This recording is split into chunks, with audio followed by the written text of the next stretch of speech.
नमस्कार, मैं हूं साहिल शर्मा और एमएस एक्सेल में पिछले 20 लेक्चर से हम लगातार पिक्चर्स एंड शेप्स के बारे में स्टडी कर रहे हैं।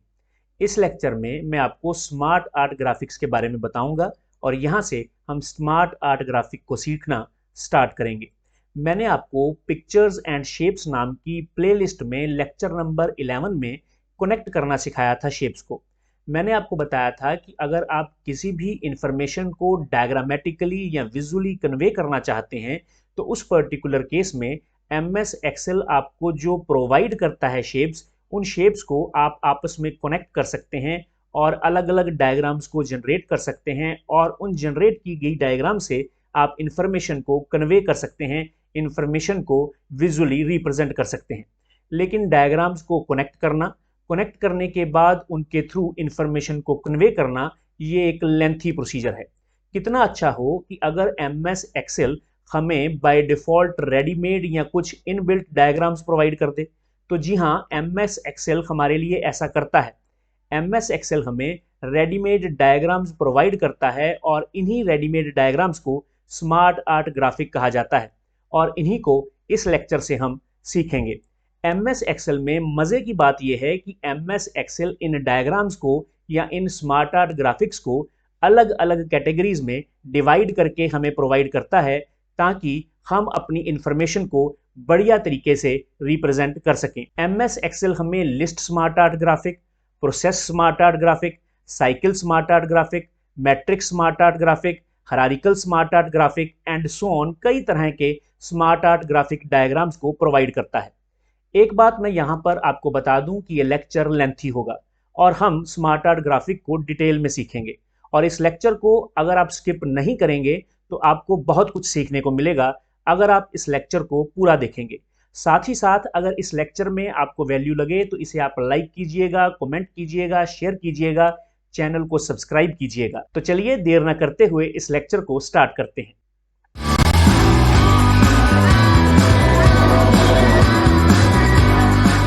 तो यहाँ पर इंसर्ट पर क्लिक करते हैं। इंसर्ट पर क्लिक करने के बाद यहाँ पर शेप्स के बिल्कुल साथ इलुस्ट्रेशन ग्रुप में आपको ये स्मार्ट आर्ट की ऑप्शन मिलती है। आप यहाँ पर स्मार्ट आर्ट के ऊपर क्लिक कर दें।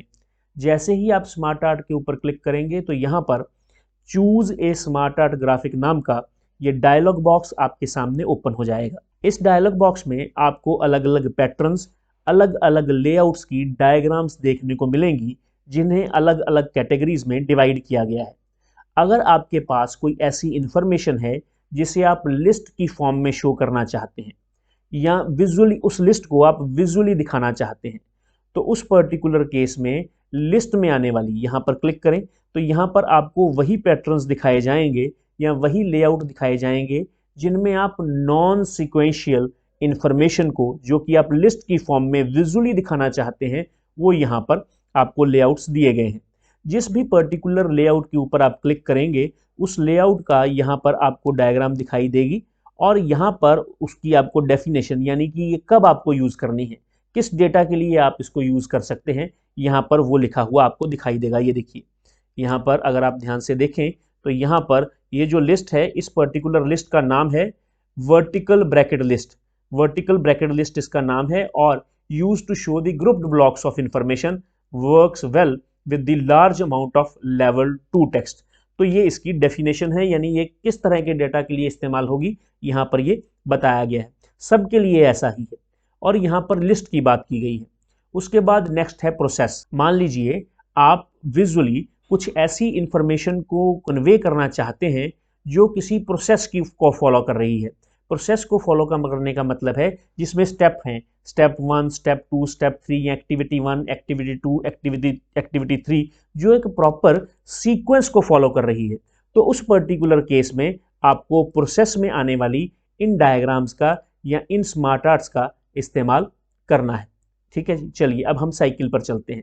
बहुत बार हम ऐसी इंफॉर्मेशन को कन्वे करना चाहते हैं जो एक साइकिल को फॉलो कर रही है, जो एक लूप को फॉलो कर रही है, यानी वो एंड पे पर नहीं पहुंचती। एक्टिविटी 1, एक्टिविटी 2, एक्टिविटी 3, एक्टिविटी 4, फिर उसके बाद फिर से activity 1, activity 2, activity 3 and activity 4 and so on, और ये सर्कल और ये साइकिल चलता ही रहता है।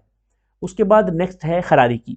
अगर आप किसी ऐसी इंफॉर्मेशन को शो करना चाहते हैं विजुअली, जो कि किसी हायरार्किकल स्ट्रक्चर को रिप्रेजेंट करती है, किसी डिसीजन ट्री को रिप्रेजेंट करती है, तो उस पर्टिकुलर केस में आप इस डायग्राम का या इस स्मार्ट आर्ट का इस्तेमाल कर सकते हैं। जैसे मान लीजिए हम इंडिया में रहते हैं, इंडिया के आगे उसकी जो है स्टेट्स, उसकी ब्रांचेस बन गई, तो स्टेट्स के आगे क्या आएगा, स्टेट्स के आगे उनके सिटीज़ आ जाएंगे, डिस्ट्रिक्ट्स आ जाएंगे, डिस्ट्रिक्ट्स के आगे क्या आएगा, सिटीज़ आ जाएंगे, सिटीज़ के आगे क्या आएगा, विलेजेस आ जाएंगे। तो इस तरह से एक हायरार्की फॉलो हो रही है। इसी तरह से रिलेशनशिप है, अगर आप इंफॉर्मेशन के थ्रू डायग्रामेटिकली रिलेशनशिप्स को शो करना चाहते हैं उस पर्टिकुलर इंफॉर्मेशन में, तो आप इस रिलेशनशिप वाले स्मार्ट आर्ट ग्राफिक का इस्तेमाल कर सकते हैं। नेक्स्ट है मैट्रिक्स। अगर मान लीजिए आप होल पार्ट का रिलेशनशिप शो करना चाहते हैं, जैसे अगर मैं यहाँ पर क्लिक करूँ तो यहाँ पर होल और ये उसके अलग अलग पार्ट, ये जो पर्टिकुलर है ये पूरा का पूरा सिस्टम है और ये अलग अलग सिस्टम के पार्ट्स हैं और इनमें आपस में क्या रिलेशन है वो आप मैट्रिक्स से शो कर सकते हैं। उसके बाद है पिरामिड। पिरामिड का इस्तेमाल करके भी आप इंफॉर्मेशन को कन्वे कर सकते हैं। इसमें जो लार्जेस्ट कंपोनेंट होता है इंफॉर्मेशन का वो टॉप मोस्ट लेवल पर शो होता है। यहाँ पर लिखा भी होगा largest component on the bottom, यहाँ पर बॉटम लिखा है, तो यहाँ पर बॉटम पर लार्जेस्ट कंपोनेंट शो होता है। उसके बाद है पिक्चर। अगर आप अपने डेटा को पिक्चर्स की फॉर्म में रिप्रेजेंट करना चाहते हैं और वो एक डायग्राम हो और डायग्राम में कुछ पिक्चर्स लगी हो, इस तरह से अगर आपको अपने डेटा को कन्वे करना है तो आप इनमें से किसी भी लेआउट को, किसी भी स्ट्रक्चर को चूज कर सकते हैं। उसके बाद है office.com। यहाँ पर भी अलग अलग तरह की अलग अलग तरह की स्मार्ट आर्ट्स देखने को मिलेंगी। ये इंटरकनेक्टेड हैं, जो ओवरलैप कर रही हैं, है ना, जैसे वेन डायग्राम्स वगैरह होती हैं। तो यहाँ पर ये अलग अलग स्मार्ट आर्ट ग्राफिक्स आपको प्रोवाइड किए गए हैं। इस लेक्चर में हम एक तो लिस्ट के बारे में जानेंगे कि लिस्ट की एक डायग्राम बनाकर आपको मैं यहाँ पर दिखाऊंगा, और जब हम इसको इंसर्ट कर लेंगे तो उसके बाद मैं उसको पूरी डिटेल में आपको समझाऊंगा। लेक्चर को बिल्कुल भी स्किप मत कीजिएगा। हम यहाँ पर लिस्ट पर क्लिक करते हैं। लिस्ट पर क्लिक करने के बाद हम यहाँ से किसी भी एक लेआउट को चूज कर लेते हैं। जैसे मैंने इस लेआउट को चूज कर लिया है। उसके बाद ओके पर क्लिक करते हैं। जैसे ही आप ओके पर क्लिक करेंगे तो आपके सामने एक लेआउट आ जाएगी। ये जो लेआउट आई है, ये यहाँ पर आपके सामने 3 शेप्स आपको इसके अंदर, एक पूरी प्रॉपर शेप है, एक स्मार्ट आर्ट है, इसके अंदर आपको 3 शेप्स देखने को मिल रही हैं, नंबर 1, नंबर 2, नंबर 3। लेकिन ये 3 शेप्स नहीं हैं, दरअसल ये 6 शेप्स हैं। ये शेप अलग है, ये शेप अलग है, ये शेप अलग है, ये शेप अलग है, और ये भी अलग अलग शेप्स हैं। इन शेप्स में अगर आप ध्यान से देखें तो टेक्स्ट लिखा हुआ है। जहां पर आपको टेक्स्ट दिख रहा है, इसका मतलब ये है कि आप यहाँ पर अपनी इंफॉर्मेशन या डेटा एंटर कर सकते हैं। जब भी कोई भी स्मार्ट आर्ट आप इंसर्ट करते हैं तो आप देखेंगे कि आपको 2 टैब्स मिलती हैं, कॉन्टेक्चुअल टैब्स। एक है डिज़ाइन टैब और दूसरी है फॉर्मेट टैब। डिज़ाइन टैब आपको तभी मिलती है जब आप स्मार्ट आर्ट ग्राफिक को इंसर्ट करते हैं, और फॉर्मेट टैब वही टैब है जो हमने शेप के समय की थी। इसका इस्तेमाल हमने शेप के टाइम भी किया था, क्योंकि स्मार्ट आर्ट दरअसल एक शेप ही तो है। ठीक है, तो चलिए हम यहाँ पर डिज़ाइन पर वापस से क्लिक कर देते हैं। अब यहाँ पर हम अपनी इंफॉर्मेशन को एंटर करेंगे, जिस इंफॉर्मेशन को हम ग्राफिकली या डायग्रामेटिकली कन्वे करना चाहते हैं। यहाँ पर आप मान लीजिए किसी ऑर्गेनाइजेशन में काम करते हैं, तो यहाँ पर आप HR डिपार्टमेंट के बारे में बता सकते हैं, यहाँ सेल्स डिपार्टमेंट की कोई इन्फॉर्मेशन दे सकते हैं, यहाँ पर एडवर्टाइजिंग डिपार्टमेंट की कोई इन्फॉर्मेशन दे सकते हैं। यह आपको देखना है कि आप कैसी इन्फॉर्मेशन को कन्वे करना चाहते हैं। मान लीजिए मैं यहाँ पर BCA फर्स्ट सेमेस्टर में आने वाले सब्जेक्ट्स लिखना चाहता हूँ, तो मैं यहाँ लिखूँगा BCA, स्पेस डालूंगा और यहाँ पर फर्स्ट सेमेस्टर लिखूँगा। लिखने के बाद मैं यहाँ पर क्लिक कर दूंगा। यहाँ पर क्लिक करने के बाद मैं यहाँ पर लिखूंगा फर्स्ट सब्जेक्ट C, फिर उसके बाद यहाँ पर क्लिक करूँगा। सेकंड सब्जेक्ट में लिख दूंगा यहाँ पर IT, एंटर को प्रेस करूँगा। थर्ड सब्जेक्ट है, यहाँ पर लिखूंगा PPM, एंटर को प्रेस करूँगा। फोर्थ सब्जेक्ट है ऑपरेटिंग सिस्टम। मैंने यहाँ पर 4 सब्जेक्ट्स एंटर कर दिए। उसके बाद मैं यहाँ पर क्लिक करूँगा।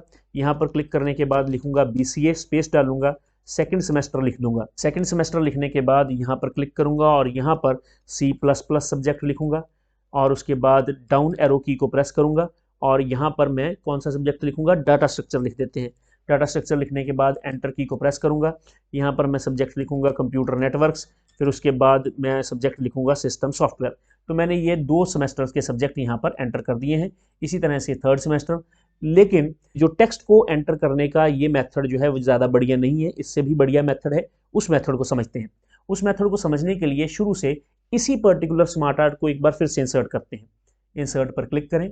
इंसर्ट पर क्लिक करने के बाद स्मार्ट आर्ट पर क्लिक करें और यहाँ से ये जो हॉरिजॉन्टल बुलेट लिस्ट नाम का स्मार्ट आर्ट है, इसको सिलेक्ट करने के बाद ओके पर क्लिक कर दें। जैसे ही आप ओके पर क्लिक करेंगे तो ये स्मार्ट आर्ट आपके सामने आ चुका है। अब इस स्मार्ट आर्ट को अगर ना आप ध्यान से देखें तो आप देखेंगे कि यहाँ पर आपको एक एरो दिखाई दे रही है। ये देखिए, ये सभी स्मार्ट आर्ट्स पर आपको दिखाई देगी। अब इसका क्या काम है? ये जो पर्टिकुलर एरो है ये काम आती है हाइड करने के और शो करने के टेक्स्ट पेन को। यहाँ पर क्लिक करें, ये देखिए आप यहाँ पर भी डायरेक्टली टेक्स्ट एंटर कर सकते हैं।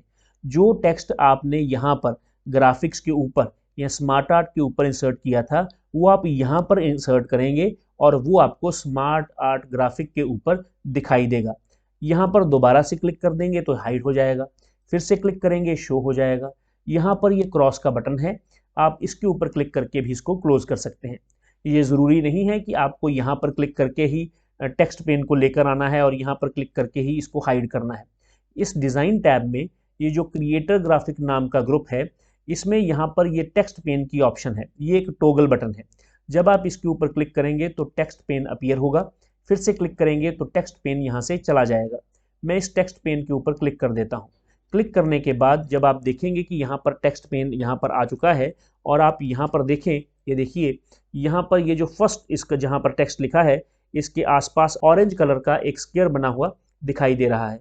ये रिप्रेजेंट कर रहा है कि अभी आपको यहाँ पर डेटा एंटर करना है, क्योंकि जब आपने यहाँ पर क्लिक किया तो आप देखेंगे आपका ये पर्टिकुलर बॉक्स सिलेक्ट हो गया है।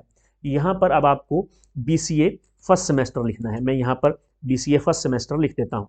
उसके बाद आपको एंटर को प्रेस नहीं करना है।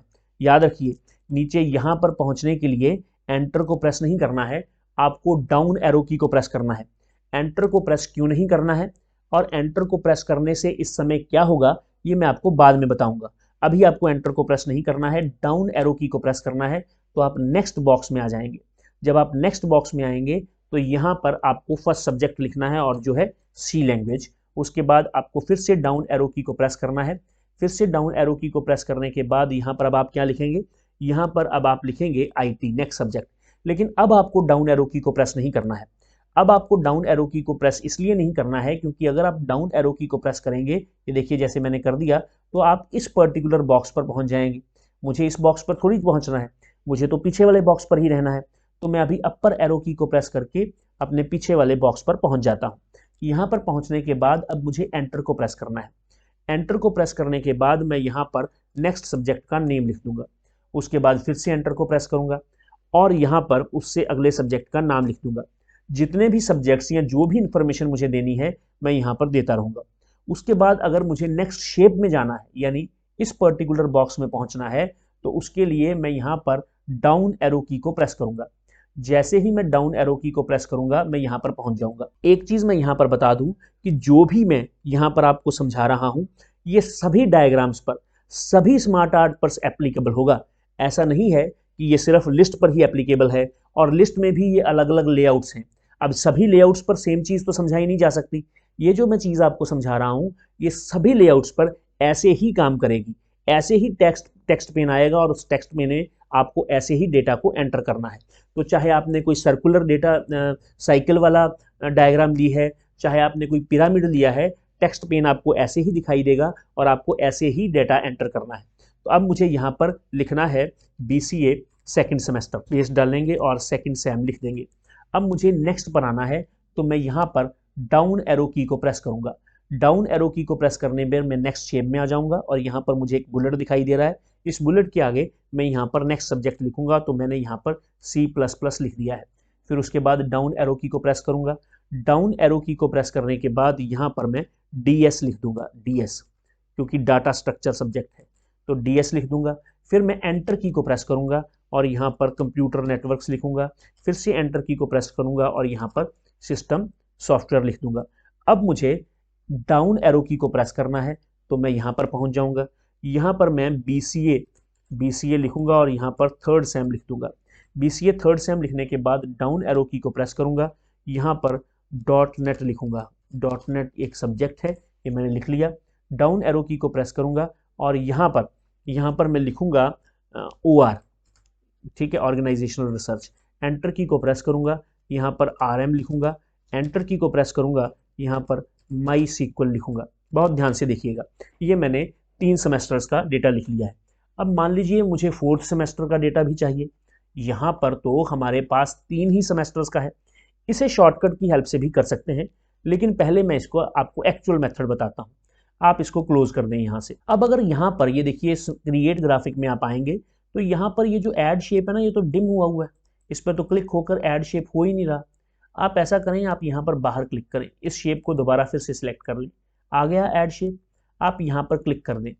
जैसे ही आप यहाँ पर क्लिक करेंगे तो आप देखेंगे कि यहाँ पर एक शेप ऐड हो गई है, हो गई ना शेप ऐड। अब ये जो पर्टिकुलर शेप ऐड हुई है, इसे कैसे पता चला कि लास्ट में ही इस शेप को ऐड करना है, सेंटर में नहीं करना है?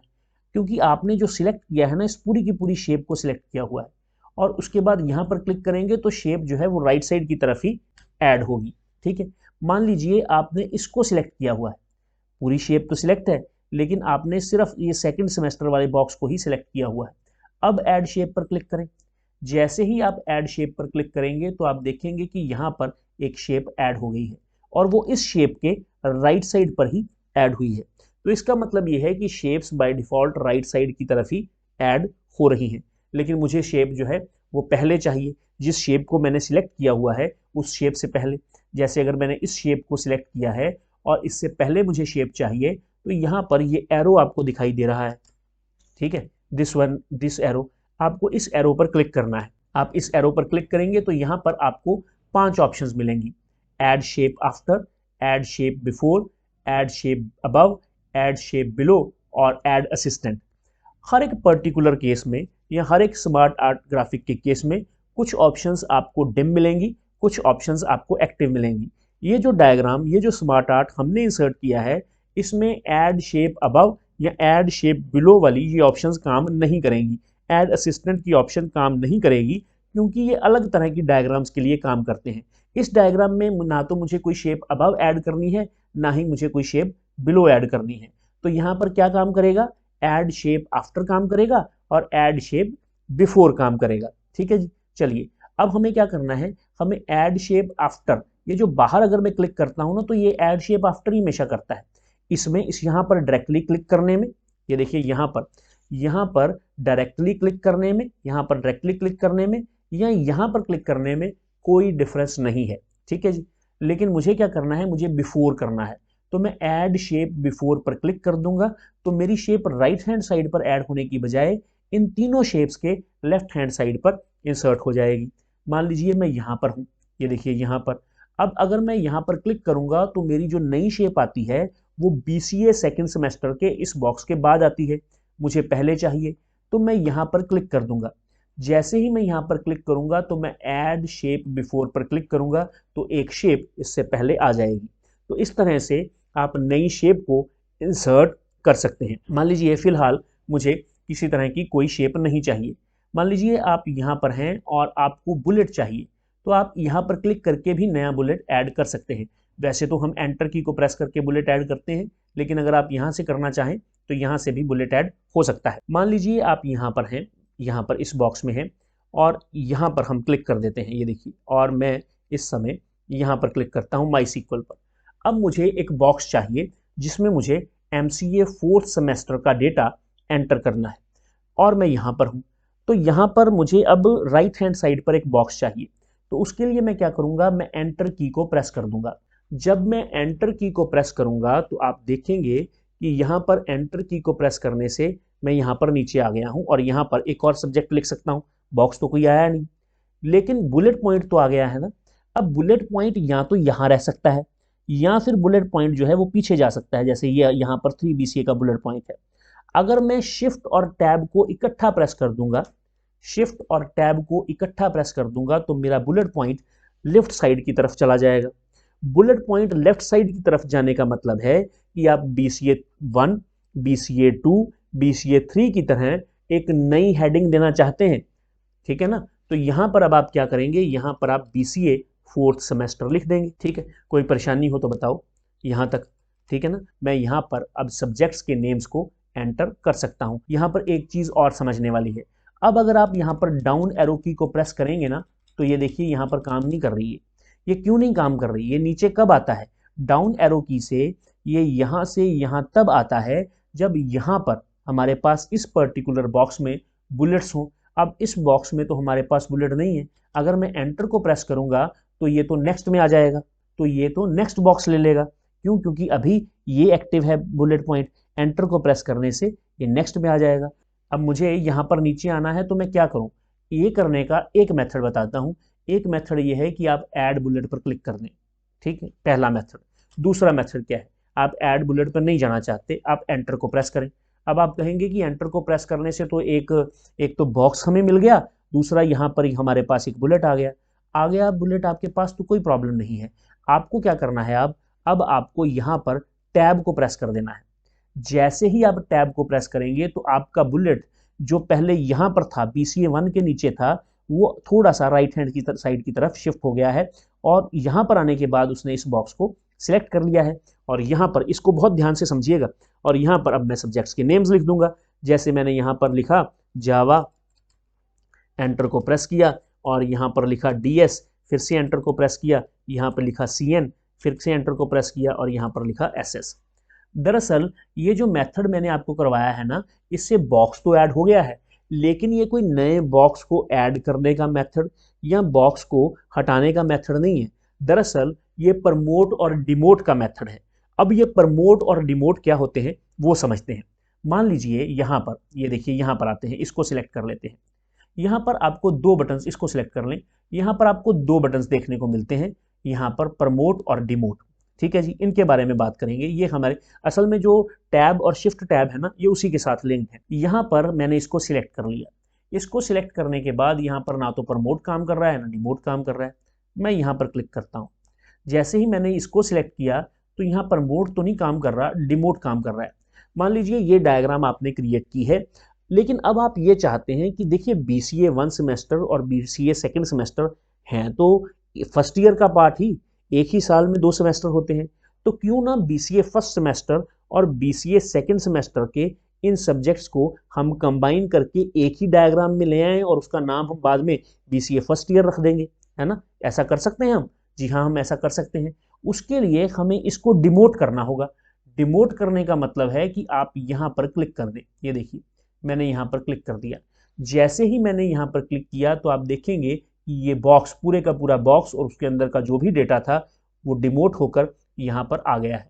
अगर आप यहाँ पर फिर से क्लिक करेंगे तो आप देखेंगे कि ये प्रमोट हो गया है। यहाँ पर क्लिक करते हैं तो डिमोट, यहाँ पर क्लिक करते हैं तो प्रमोट। इसी तरह से अगर मान लीजिए मैं इसको सिलेक्ट कर लेता हूँ, इस नीचे वाले बॉक्स को, सिर्फ इसको सिलेक्ट किया है, या इसको सिलेक्ट कर लें। चलिए इसको सिलेक्ट कर लिया मैंने और यहाँ पर लिखा है प्रमोट। इसको बहुत ध्यान से देखिएगा, यहाँ पर आपने प्रमोट पर क्लिक करना है। जैसे ही आप प्रमोट पर क्लिक करेंगे तो देखिए क्या गजब की चीज़ आपके सामने हो गई है। ये देखिए BCA फर्स्ट सेमेस्टर यहाँ पर था, इसको थोड़ा सा आप बड़ा कर लें, या आप ऐसा करें कि इनके साइज़ को भी बढ़ा सकते हैं और या फिर आप इसके फॉन्ट साइज़ को भी बढ़ा सकते हैं। तो ये देखिए C के लिए अलग, IT के लिए अलग, PPM के लिए अलग, OS के लिए अलग, अलग अलग बॉक्स बन गए। ठीक है ना? अब C के बारे में कोई डिटेल लिखनी है, सब्जेक्ट के बारे में यहाँ पे लिख दो। IT के बारे में, सब्जेक्ट के बारे में कोई डिटेल लिखनी है यहाँ पे लिख दो। PPM के बारे में कोई डिटेल लिखनी है यहाँ पे लिख दो। OS के बारे में कोई डिटेल यहाँ पर लिखनी है यहाँ पर लिख दो। लेकिन ये किसके पार्ट हैं? ये तो BCA फर्स्ट सेमेस्टर के पार्ट है। इनको एक ही में करना है तो इन सभी को सिलेक्ट कर लो। सिलेक्ट करने के बाद ये देखिए मैंने सभी को सिलेक्ट कर लिया। इन पर क्लिक करके कंट्रोल को प्रेस करके उसके बाद यहाँ पर डिमोट पर क्लिक कर दो तो ये अपने घर में वापस आ जाएंगे। तो इस तरह से ये प्रमोट और डिमोट काम करते हैं और इसी की वजह से नया बॉक्स भी इंसर्ट हो जाता है। चलिए मैं यहाँ पर फिर से क्लिक करता हूँ और यहाँ पर आपको प्रमोट और डिमोट का कॉन्सेप्ट यहाँ पर समझाता हूँ। मान लीजिए आप यहाँ पर हैं, आपने इसको सिलेक्ट कर लिया आपने। इसको सिलेक्ट करने के बाद अब आप क्या करें, अब ना आप टैब को प्रेस करें। ये देखिए आप यहाँ पर टैब को प्रेस करेंगे और देखिएगा ये टैब किस तरह से डिमोट कर देगी। यहाँ पर देख रहे हैं डिमोट एक्टिव है, प्रमोट एक्टिव नहीं है। मैं यहाँ पर टैब को प्रेस करके इसको डिमोट कर दूंगा। ये देखिए मैंने टैब को प्रेस किया, हो गया डिमोट। यही तो था, BCA फर्स्ट ईयर के सब्जेक्ट्स जो हैं वो, या BCA सेकेंड सेमेस्टर के जो सब्जेक्ट हैं वो BCA फर्स्ट ईयर के सब्जेक्ट बन के यहाँ पर आ गए। इसमें से हम ये जो BCA सेकेंड सेमेस्टर लिखा है इसको यहाँ से डिलीट कर देंगे, है ना? तो इस तरह से ये काम करता है। मैंने क्या किया, मैंने सिर्फ और सिर्फ टैब को प्रेस किया और मैंने कुछ भी नहीं किया। मैं यहाँ पर शिफ्ट और टैब को प्रेस करूंगा, शिफ्ट और टैब को प्रेस करूंगा तो फिर से BCA सेकेंड सेमेस्टर अलग हो गया, है ना? फिर से BCA सेकेंड सेमेस्टर यहाँ पर अलग हो गया। लेकिन जैसे ही मैंने डिमोट किया था तो ये यहाँ पर आ गया था इस वाले में। ठीक है, चलिए एक और चीज़ करके देखते हैं। मान लीजिए आप यहाँ पर ये जो ऑपरेटिंग सिस्टम है यहाँ आप इन चारों को पकड़ लेते हैं। ये देखिए मैंने इन चारों को पकड़ लिया। इन चारों को पकड़ने के बाद अब आप इनको प्रमोट करना चाहते हैं, तो प्रमोट करने के लिए क्या करेंगे, शिफ्ट और टैब को प्रेस करेंगे। यही तो करके दिखाया था मैंने यहाँ पर आपको प्रमोट पर क्लिक करके, यानी टैब और शिफ्ट टैब से प्रमोट होगा, और अगर आप शिफ्ट टैब से प्रमोट होगा, टैब को प्रेस करेंगे तो वो डिमोट होगा। तो इस तरह से काम करता है, और ये सभी स्मार्ट आर्ट ग्राफिक्स के लिए सेम है, ऐसा नहीं है कि इसी के लिए है। ठीक है, तो चलिए हम इसको फिर से दोबारा से वैसा ही कर देते हैं।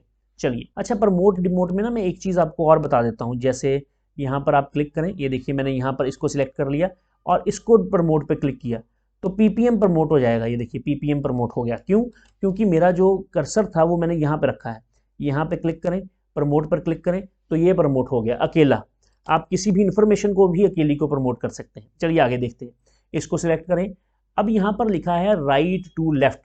ठीक है, switch the layout of smart art graphic between left to right and right to left. यहाँ पर क्लिक करें। अब देखिए बीसीए फोर्थ सेमेस्टर जो है वो सबसे लास्ट पे आ गया, फिर बीसीए 3, फिर बीसीए 2, फिर बीसीए 1। फिर से क्लिक करें, ये देखिए बीसीए 1, बीसीए 2, बीसीए 3, बीसीए 4। फिर से क्लिक करेंगे तो 4 3 2 1, यानी left to right, right to left. ठीक है, तो इस तरह से आप इनको घुमा सकते हैं। ठीक है, यहाँ पर इसको पकड़ के रखें। अब यहाँ पर है मूव अप। क्या लिखा है? Move up. यहाँ पर क्लिक करें, देखें क्या होता है।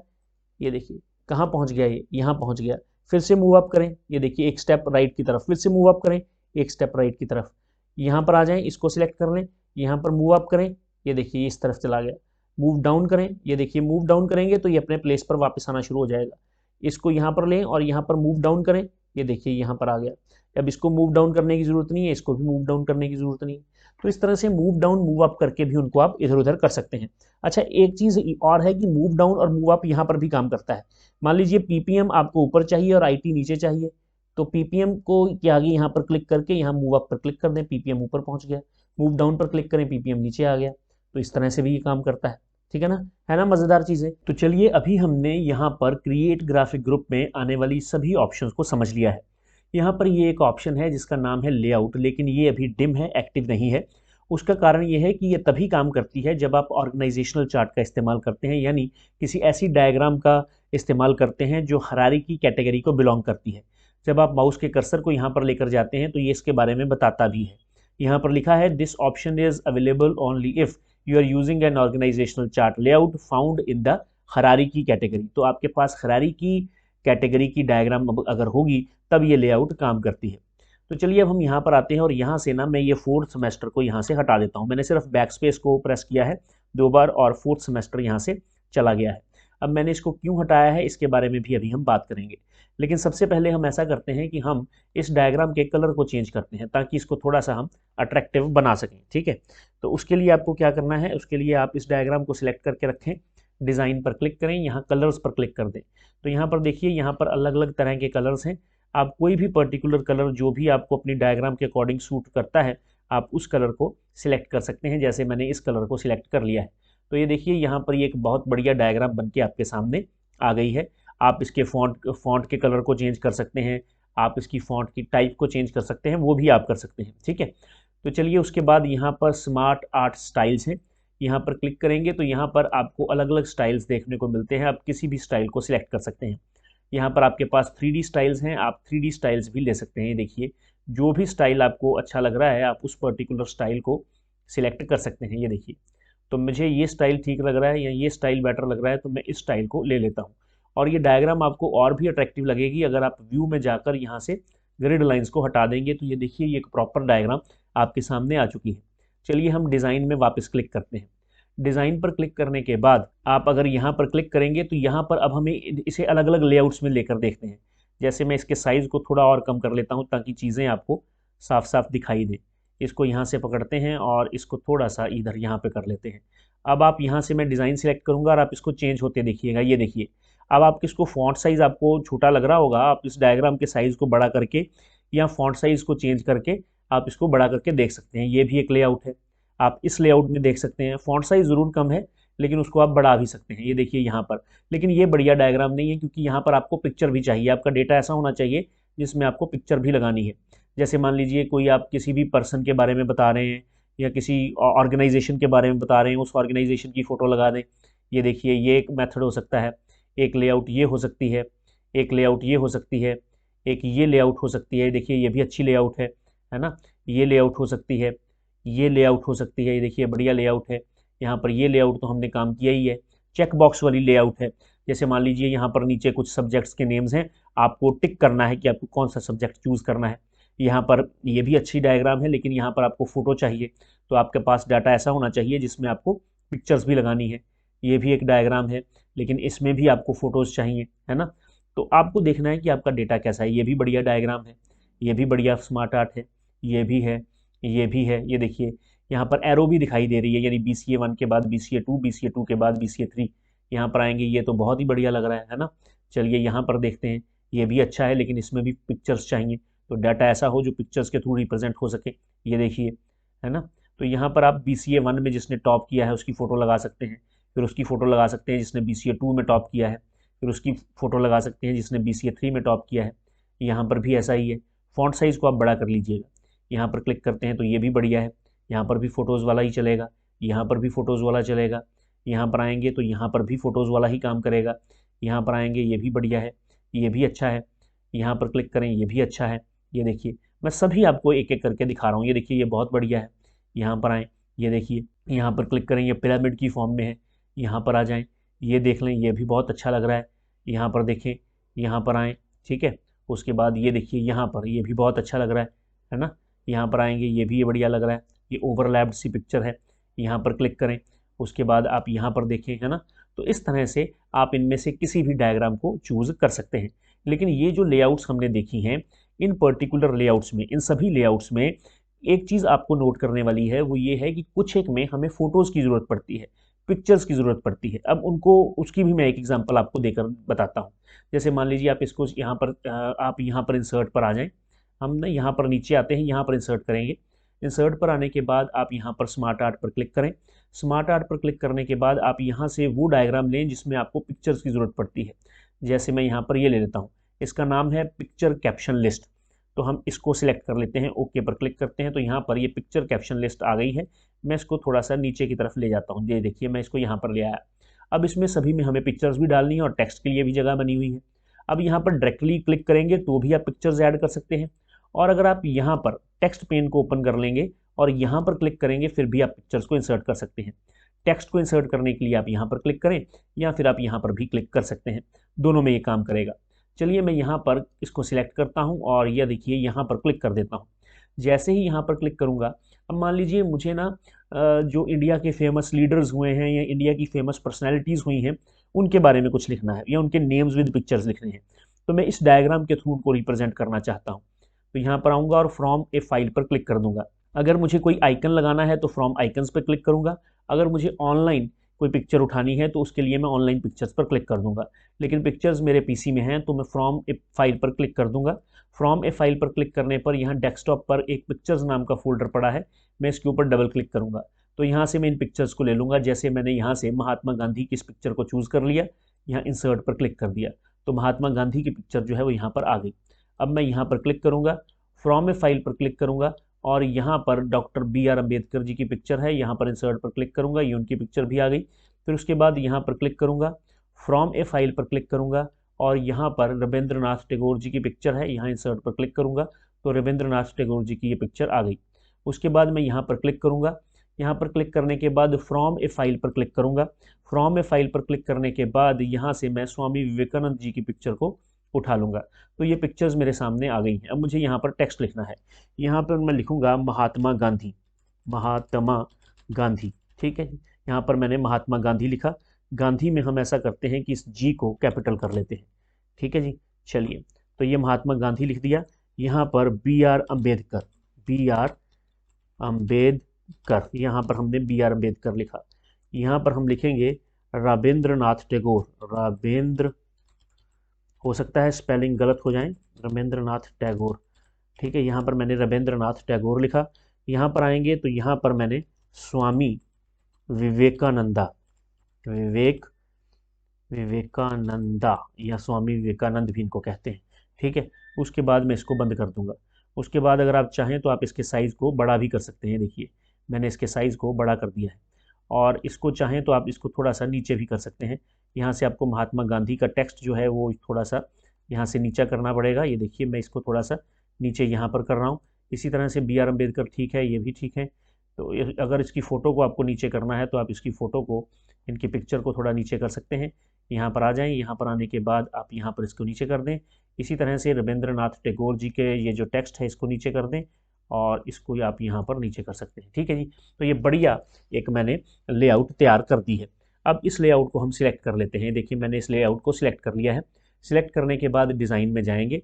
डिज़ाइन में जाने के बाद अब अगर आपको इसको कलर करना है तो ये देखिए इन पे कलर्स का कोई ज़्यादा असर होगा नहीं। कारण ये क्योंकि ये जो लेआउट है वो इस तरह से ही दिखाई देती है, इसमें टेक्स्ट तो ज़्यादा कोई है नहीं। ठीक है, तो इसमें अगर कुछ लेआउट्स हैं वो आप देख लें जो इसके स्टाइल्स हैं। तो इस तरह का स्टाइल रख सकते हैं, ऐसा रख सकते हैं, ऐसा रख सकते हैं। ये देखिए ये इनके स्टाइल्स हैं। आपको कोई भी स्टाइल जो भी बढ़िया लगता है आप उस स्टाइल को चूज़ कर सकते हैं। ठीक है जी। चेंज कलर्स भी हमने देख लिया और हमने यहाँ से इनके स्टाइल्स भी देख लिए। अगर आप इनकी लेआउट्स को चेंज करना चाहते हैं तो वो भी देख लेते हैं। उसके लिए आप इसको पहले पकड़ के ना इस साइड पर ले आएँ, यहाँ पर बिल्कुल साइड पर ले आएँ। उसके बाद आप यहाँ पर लेआउट्स में जाएँ। यहाँ पर जाने के बाद अगर आप यहाँ पर आएंगे तो यहाँ पर तो सिर्फ नेम है, यहाँ पर भी अकेले नेम है, यहाँ पर पिक्चर्स हैं, यही तो हमने सेलेक्ट किया हुआ है। यहाँ पर भी नेम्स हैं, यहाँ पर भी नेम्स हैं, यहाँ पर भी नेम्स हैं, ये भी नेम्स वाला है, ये भी नेम्स वाला है। अब पिक्चर वाले पर बात बनेगी। ठीक है जी। अब पिक्चर वाला आ गया। ये देखिए यहाँ पर अगर आप देखें तो यहाँ पर पिक्चर्स भी हैं और उनके नेम्स भी हैं। लेकिन ये जो बॉक्स आप खाली देख रहे हैं ब्लू कलर के, इनके बीच में आप महात्मा गांधी के बारे में, बी आर अम्बेडकर जी के बारे में या रविंद्रनाथ टैगोर जी के बारे में जो लिखना चाहें लिख सकते हैं। यहाँ पर अगर आप आएंगे तो ये देखिए ये कुछ इस तरह से है। यहाँ पर आएंगे तो इस तरह से दिखाई देगा। पिक्चर्स वालों में ये बढ़िया दिखाई देता है। ये देखिए, ये देखिए ये बढ़िया है। अब यहाँ पर आपको सर्कल में पिक्चर्स दिखाई दे रही हैं और यहाँ पर महात्मा गांधी, बी आर अम्बेडकर की फ़ोटोज़ सर्कल में दिखाई दे रही हैं और जहाँ पर महात्मा गांधी लिखा है वहाँ उनके बारे में आप और भी इन्फॉर्मेशन दे सकते हैं। यहाँ पर आएंगे तो कुछ इस तरह से, यहाँ पर आएंगे इस तरह से। ये देखिए और भी अगर डिटेल में बताना है तो लिख सकते हैं। मैंने तो सिर्फ उनके नेम्स ही लिखे हैं। तो जहाँ फ़ोटोज़ हैं वहीं फ़ोटोज़ वाला आपको दिखाई देगा, अदरवाइज़ टेक्स्ट तो आपको दिखाई दे ही रहा है। और ये जो मैंने आपको करके दिखाया है लिस्ट वाले केस में, यही सभी चीज़ें प्रोसेस में भी काम करती हैं, यही सभी चीज़ें उसमें भी काम करती हैं, साइकिल में भी और हरारिकी में, उन सब में। मान लीजिए ये डायग्राम मैंने क्रिएट कर ली है। ये डायग्राम क्रिएट करने के बाद या ये स्मार्ट आर्ट क्रिएट करने के बाद मुझे ऐसा लगता है कि नहीं, मुझे अपना उसी बाय डिफ़ॉल्ट जैसी मेरे सामने आई थी वैसा ही चाहिए, तो मैं रीसेट टू ग्राफिक्स पर क्लिक कर दूंगा। ये मैंने रीसेट टू ग्राफिक्स पर क्लिक कर दिया तो ये देखिए ये अपनी नॉर्मल पोजीशन में आ चुकी है जैसे ये पहले थी। ठीक है जी। मुझे ये दोबारा से वैसी चाहिए तो अगर आप रीसेट ग्राफिक पर क्लिक करेंगे तो नहीं होगा, आपको इसको अंडू ही करना होगा। मैंने कंट्रोल और जेड को प्रेस करके इसको अंडू कर दिया है। आप चाहें तो आप इस स्मार्ट आर्ट ग्राफिक को शेप्स में भी कन्वर्ट कर सकते हैं। अब उसमें क्या डिफरेंस है, यहाँ पर माउस के कर्सर को लेकर आएँ तो यहाँ पर आपको उसका डिफरेंस साफ दिखेगा। Convert a smart art graphic to the shapes so that any shape can be moved, resized और डिलीटेड। अगर आप किसी भी पर्टिकुलर शेप को रीसाइज, मूव या डिलीट करना चाहते हैं इंडिपेंडेंटली तो उस पर्टिकुलर केस में आप इसको शेप में बदल दें। मान लीजिए मैं इसको सेमेस्टर BCA सेमेस्टर 3 के ये जो बॉक्स है, ये वाला अलग बॉक्स है ना, ये इस बॉक्स को डिलीट करना चाहता हूँ, इसको मुझे डिलीट करना है। तो डिलीट करने के लिए या कट करना चाहता हूँ तो मान लीजिए मैं यहाँ पर राइट क्लिक करके कट पर क्लिक करता हूँ। जैसे ही मैं कट पर क्लिक करूँगा तो इसके नीचे जो ऑप्शन थी सबसे नीचे, इसके नीचे ऑप्शन क्या थी, इस बॉक्स के नीचे BCA 3 सेमेस्टर के नीचे यहाँ पर .NET लिखा था। अब .NEट जो है वो ऊपर वाले की जगह संभाल देगा, लेकिन मैं ऐसा नहीं चाहता। इसका मतलब है कि डिलीट करने पर ये प्रॉपरली काम नहीं कर रहा। और अगर मैं इसको यहाँ से इसके बीच में है, ये एरिया है जिसके बीच में स्मार्ट आर्ट रह सकता है, तो अगर मैं इसको इसके एरिया से बाहर लेकर जाऊँ यानी यहाँ पर मूव करूँ तो ये यहाँ पर मूव हो रहा है, नहीं हो रहा। फिर से मूव करें, नहीं हो रहा। अगर मैं इसको पकड़ूँ यहाँ से और इसको पकड़कर नीचे की तरफ मूव करूँ तो हो जाएगा, बिल्कुल होगा। क्यों? क्योंकि आप इस एरिया के अंदर अंदर इसको मूव कर रहे हैं। इसको बाहर मूव करने की कोशिश करेंगे तो ये मूव नहीं होगा। डिलीट का भी मैंने दिखा दिया कि डिलीट भी नहीं हो रहा। तो उस पर्टिकुलर केस में आप क्या करें, ऐसी सिचुएशन अगर आपके साथ आती है तो आप इस पर्टिकुलर डायग्राम को या इस स्मार्ट आर्ट को शेप में चेंज कर सकते हैं। शेप में चेंज करने के लिए आपको डिज़ाइन पर क्लिक करना है और कन्वर्ट टू शेप पर क्लिक कर देना है। जैसे ही आप कन्वर्ट टू शेप पर क्लिक करेंगे तो ये शेप में चेंज हो गई है। अब अगर आप इस BCA 3 को डिलीट करना चाहते हैं तो यहाँ पर राइट क्लिक करें, कट पर क्लिक कर दें या फिर आप डिलीट के बटन को कीबोर्ड से प्रेस कर दें। कट पर क्लिक करेंगे तो यहाँ से कट हो गई। अब .NET यहाँ पर नहीं गया क्योंकि वो एक इंडिपेंडेंट डायग्राम है। अगर आप BCA सेकंड को उठाएंगे, ये देखिए मैंने BCA सेकंड को यहाँ से पकड़ा और इसको कहीं बाहर ले गया, ये देखिए मैं इसको जहाँ मर्जी दूर तक खींच सकता हूँ।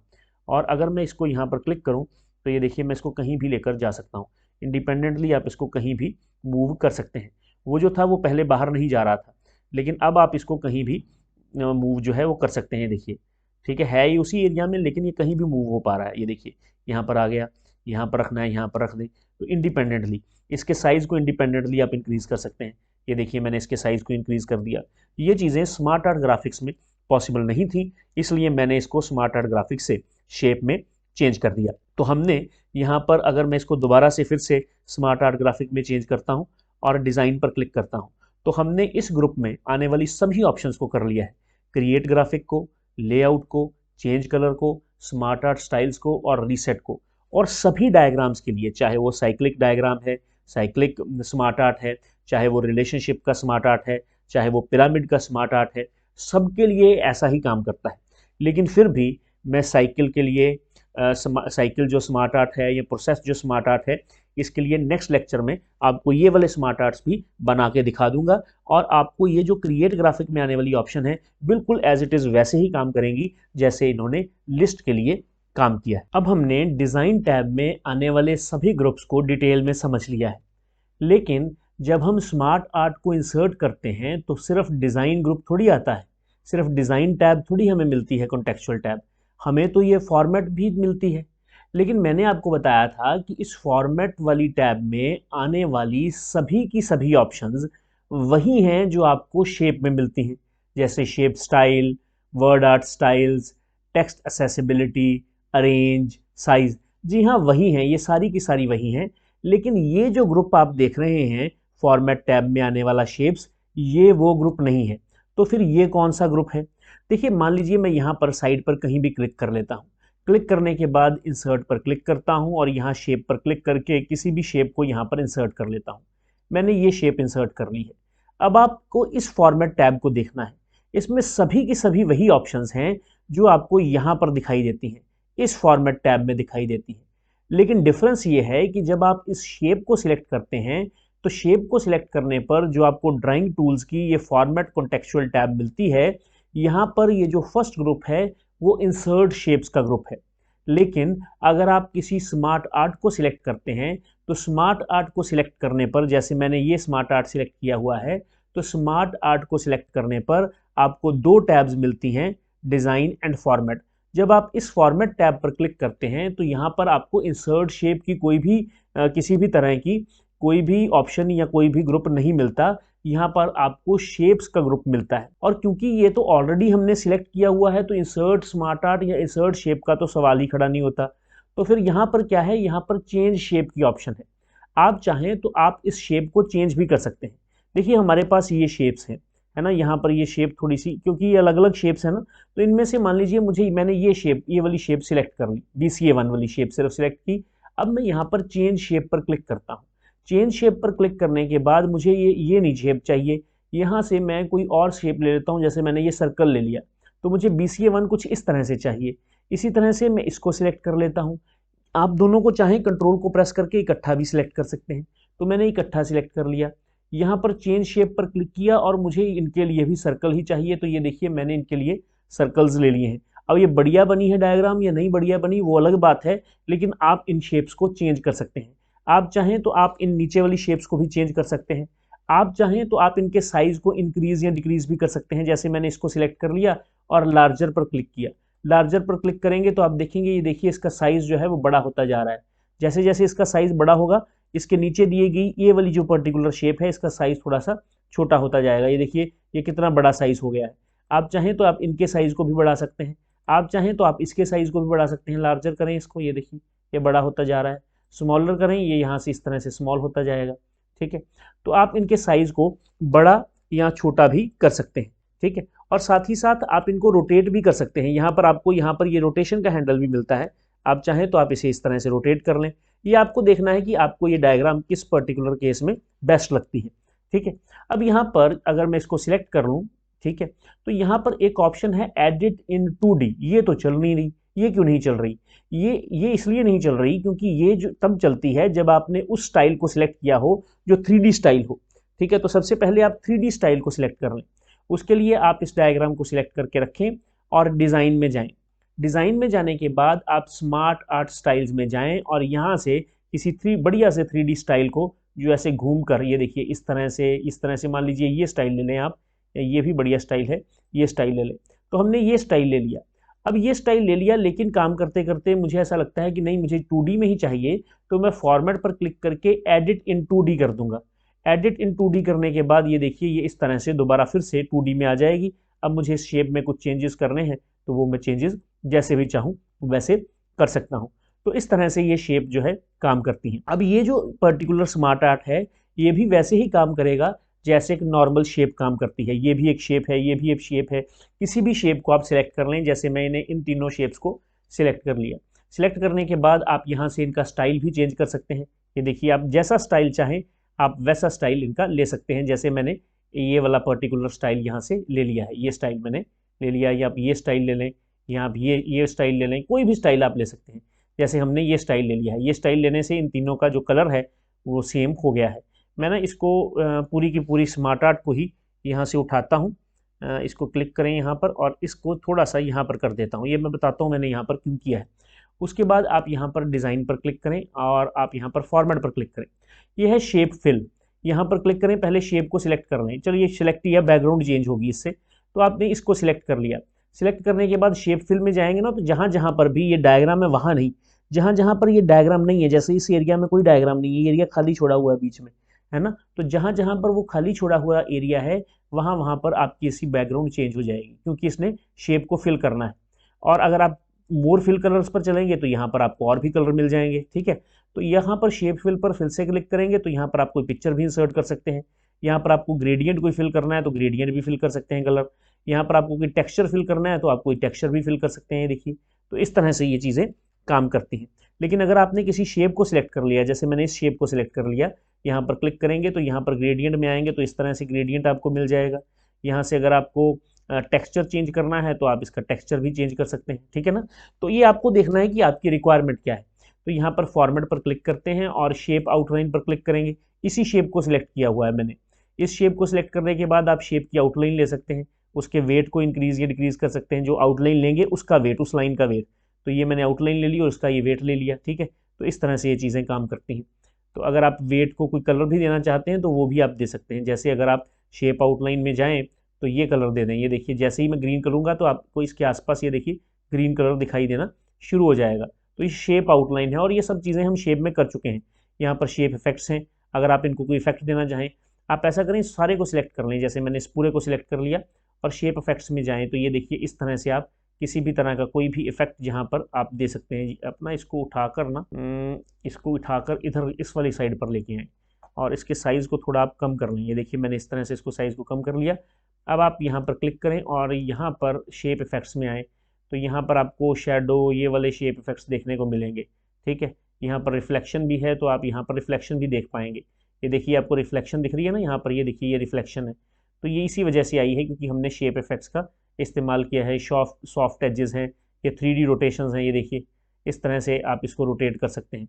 अब कौन कह सकता है कि भैया ये स्मार्ट आर्ट ग्राफिक में हम कर रहे हैं, है ना, क्योंकि कई लोग तो सिर्फ डिज़ाइन वाला देख के वहीं तक बस कर जाते हैं। ये देखिए जैसे मर्जी आप इसको रोटेट करते रहें, बहुत बढ़िया चीज़ें यहाँ पर अवेलेबल हैं। ठीक है, तो अभी आपको अगर ये नहीं चाहिए तो आप यहाँ पर क्लिक कर सकते हैं और क्लिक करने के बाद 3D रोटेशन को आप नॉर्मल नो रोटेशन पर क्लिक कर सकते हैं। रिफ्लेक्शन चाहें तो रिफ्लेक्शन भी हटा सकते हैं। स्मार्ट आर्ट का मतलब है कि आपको फ़ॉन्ट जो है वो थोड़ा स्टाइलिश चाहिए तो आप यहाँ से स्टाइलिश फ़ॉन्ट ले सकते हैं। जैसे मैंने ये ले लिया तो इस तरह से आपका फ़ॉन्ट स्टाइलिश हो गया, बढ़िया स्मार्ट आर्ट बन रहा है ना। अब है ये स्मार्ट आर्ट, है ना, लेकिन हम इसके ऊपर अप्लाई क्या कर रहे हैं, फॉर्मेटिंग कर अप्लाई कर रहे हैं। टेक्स्ट आउटलाइन, टेक्स्ट की अगर कोई आउटलाइन चाहिए तो वो आप यहाँ पर ले सकते हैं। ठीक है, अगर आपको ये ब्रिंग बैकवर्ड, सेंड फॉरवर्ड, है ना, सेंड बैकवर्ड, ये अरेंज है अगर एक से ज़्यादा स्मार्ट आर्ट्स हों या एक से ज़्यादा ऑब्जेक्ट्स हों उनको आगे पीछे करने के लिए है। ये हमने बहुत डिटेल में ये सारी चीज़ें की हुई हैं, शेप्स के टाइम भी की हैं और हमने उससे पहले पिक्चर्स के समय भी अरेंजमेंट को सीखा था। इस पर्टिकुलर बॉक्स में यहाँ पर साइज़ एंड प्रॉपर्टीज़ का बॉक्स ओपन होता है, यहाँ पर क्लिक करने पर उसको भी हमने डिटेल में समझा था। एक बार इसके लिए भी बता देता हूँ, अगर आप इन चीज़ों को डिटेल में समझना चाहते हैं तो मैं यहाँ पर अभी नहीं समझाऊंगा क्योंकि मैं सभी चीज़ें आपको शेप के केस में और पिक्चर्स के केस में समझा चुका हूँ। ये देखिए प्रिंट ऑब्जेक्ट क्या होता है। प्रिंट ऑब्जेक्ट को अगर हम अनटिक कर देंगे तो प्रिंट निकालने पर ये जो ऑब्जेक्ट हैं इस पर्टिकुलर शीट में वो प्रिंट नहीं होंगे। लॉग्ड ऑब्जेक्ट, यहाँ पर अगर मैं किसी भी ऑब्जेक्ट को लॉक कर दूंगा तो उस पर्टिकुलर केस में क्या होगा, ये सब चीज़ें हम कर चुके हैं। ठीक है, इसके साइज़ को, स्मार्ट आर्ट के साइज़ को बढ़ाना या स्मार्ट आर्ट के साइज़ को कम करना, क्योंकि अब इसने इसको शेप मान लिया है, यहाँ पर ये शेप ऑप्शन ही लिखा है। ठीक है, तो इस तरह से आप अलग अलग को उठा के कर सकते हैं क्योंकि आप स्मार्ट आर्ट कर रहे हैं। लेकिन अगर आप इसको सिलेक्ट रहने देंगे, सिलेक्ट रहने देने के बाद आप डिज़ाइन में जाएंगे तो आप इसको कन्वर्ट टू शेप में करेंगे तो ये पूरी की पूरी प्रॉपर जो है वो शेप में चेंज हो जाएगी। अब तो इसके ऊपर शेप के सारी चीज़ें अप्लाई होंगी ही। फॉर्मेट पर क्लिक करेंगे तो यहाँ पर अब इंसर्ट शेप ही आएगा। अब वो नहीं आएगा कि एडिट इन 2D वाली सिस्टम, क्यों? क्योंकि अब ये कोई स्मार्ट आर्ट नहीं है। तो हमने स्मार्ट आर्ट को बहुत डिटेल में समझ लिया है। नेक्स्ट लेक्चर में हम साइकिल के बारे में और प्रोसेस के बारे में और इसके आगे जितनी भी और भी इसकी टाइप्स हैं उनके बारे में बात करेंगे। मिलते हैं नेक्स्ट लेक्चर में।